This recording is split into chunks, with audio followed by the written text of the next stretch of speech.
Un gusto, señoritas y jóvenes estudiantes. A más de conocer las medidas de tendencia central, es necesario estudiar las medidas de dispersión, ya que nos permite verificar el grado de dispersión de variabilidad que tienen los datos en estudio. Y esto tiene mucha aplicación en el contexto. Por ejemplo, si nos dan como información de que la profundidad de un río es de 1,80 metros en promedio, difícil tomar la decisión de cruzarlo.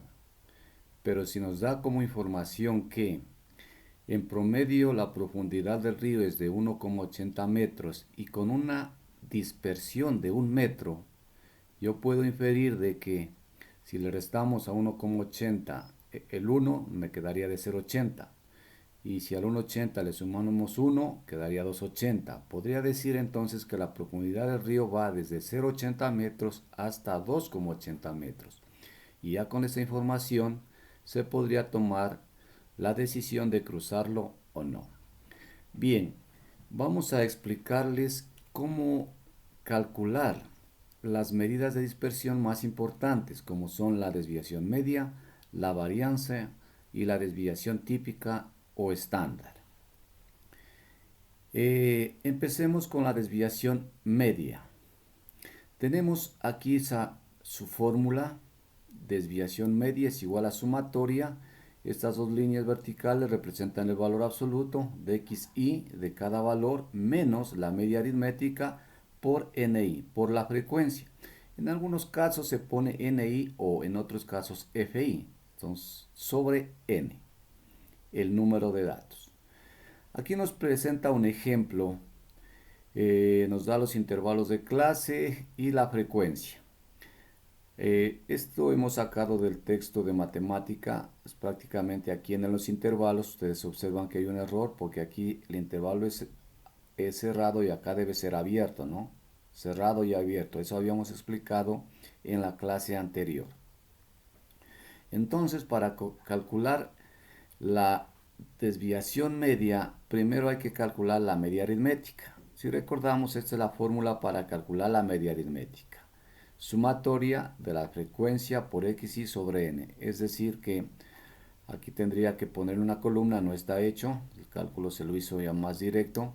Tendría que multiplicar xi, que es marca de clase, por ni o fi. Al multiplicar esto con esto, y esas columnas sumar y eso dividir para n, que es 66. Y tendría el cálculo de la media aritmética. Una vez que tenemos el cálculo de la media aritmética, ya se podría realizar esta columna. xi menos la media aritmética, es decir, este valor menos la media aritmética, este valor menos la media aritmética, y así sucesivamente. Pero en valor absoluto todo aquí me queda positivo.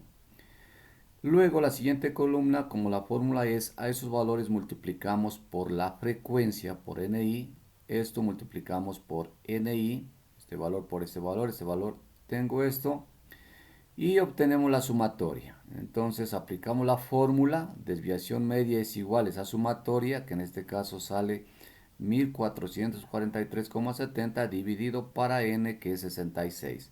Y la desviación media es 21,87. De esa manera se calcula la desviación media, que es una medida de dispersión. Para calcular la varianza con datos agrupados, tenemos la fórmula. De igual manera tenemos sumatoria de xi menos la media aritmética, esto al cuadrado y por fi. Aquí está elevado al cuadrado. Entonces necesitamos columnas. Primero de xi menos la media aritmética y elevado al cuadrado, tal como está aquí, ¿sí? Para ello también es necesario calcular en primera instancia la media aritmética. La media aritmética es fundamental. Aquí en la tabla de distribución de frecuencias tenemos los intervalos, que aquí faltaría ponerle pues intervalo cerrado y acá abierto. La marca de clase o punto medio. La frecuencia, que representa las veces que se repiten los valores o los valores que están comprendidos entre, en este caso, de 15 a 20 serían 2, de 21 a 26 serían 7 y así sucesivamente. Para calcular la media aritmética, xi por fi, La media aritmética se calcula sumando este valor, dividiendo para 26 y nos sale el valor de la media aritmética. Luego, la varianza, para utilizar la fórmula, tenemos esta columna, que a esta columna le multiplicamos por la frecuencia, por FI, este valor por 2. Realizamos operaciones, tenemos el total, este valor total, dividimos para 26 y tenemos la media, perdón, la varianza, que es 49,63. Y finalmente, la desviación típica o estándar con datos agrupados no es más que la raíz cuadrada de la varianza. Sacamos la raíz cuadrada de este valor y nos sale 7,04. De esta forma se calcula la varianza y la desviación típica. Pues prácticamente es solamente hacer uso de la fórmula que nos da, llenar por columna lo que esté en la fórmula y proceder a hacer el cálculo. Muchas gracias, señoritas y jóvenes.